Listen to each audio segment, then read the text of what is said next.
Hi friends.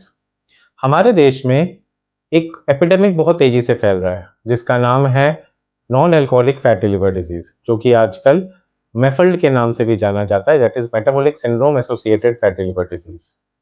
ये बीमारी शराब की वजह से नहीं होता, वायरसेस की वजह से नहीं होता, जब बल्कि आपकी अपनी लाइफस्टाइल की वजह से होता है। सबसे कॉमन कारण इसका वजन है। वजन की वजह से, मोटापे की वजह से, शुगर की वजह से या फिर ट्राइग्लिसराइड हाई होने की वजह से, ये सब जो होता है ये मेटाबॉलिक सिंड्रोम का एक पार्ट है। और इसकी वजह से जो लिवर डिजीज होता है उसको हम मेफल्ड बोलते हैं। कई बार पेशेंट्स आते हैं, कहते हैं मैं तो शराब नहीं पीता फिर भी मेरा लिवर खराब कैसे हो गया। उसका सबसे कॉमन कारण यही होता है, जिसको हम बहुत ही ईजी तरीके से हम उसको प्रिवेंट कर सकते हैं। इसमें सबसे इंपॉर्टेंट है लाइफस्टाइल मॉडिफिकेशन।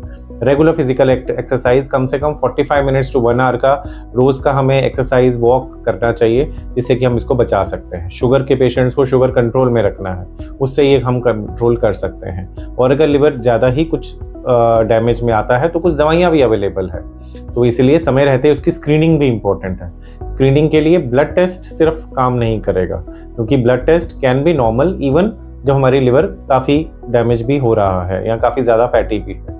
तो इसीलिए फाइब्रो स्कैन करके एक हमारा टूल होता है जिसमें हम लिवर का फैट और उसका सिकुड़न पता कर सकते हैं। तो उससे हम अर्ली स्टेजेस में डिटेक्ट कर सकते हैं और आने वाली बीमारियों को प्रिवेंट कर सकते हैं।